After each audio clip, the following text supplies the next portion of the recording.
Hi everyone, I'm Michelle Rose, and on this channel you're going to learn all about sourdough through my little kitchen. Today I'm going to do a demonstration of what you should do to start your sourdough starter.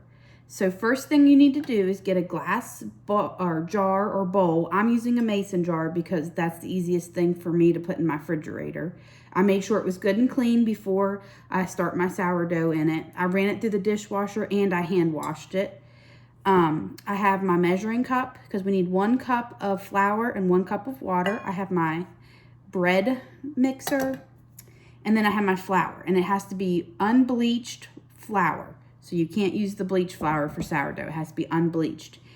And I already have my 1 cup of water ready to go. So you need 1 cup of water and 1 cup of flour. And then once you're done, you're going to cover it with a tea towel for 24 hours.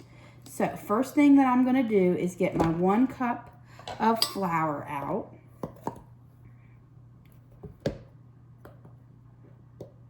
Okay.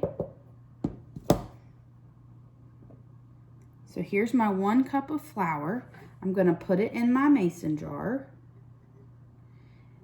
And the only thing about using this mason jar is it's a little bit hard to pour the flour in without it getting off to the sides. So a bowl would probably be better, but I don't have a lot of room in my refrigerator, so it's easier for me just to do my sourdough starters in my mason jars.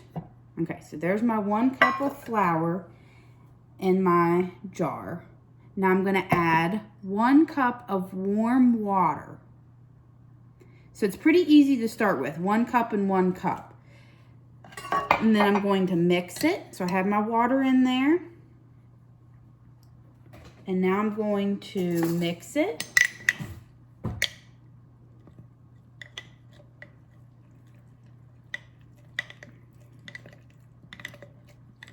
And it's looking pretty good. I see that I've got it all combined. I'm going to scrape this off. You don't want to mix it too much, just enough to where the water and the flour are combined together. Okay, now I'm done with that. So then my next step would be to take my tea towel and I'm going to cover it at room temperature for 24 hours. So just like this.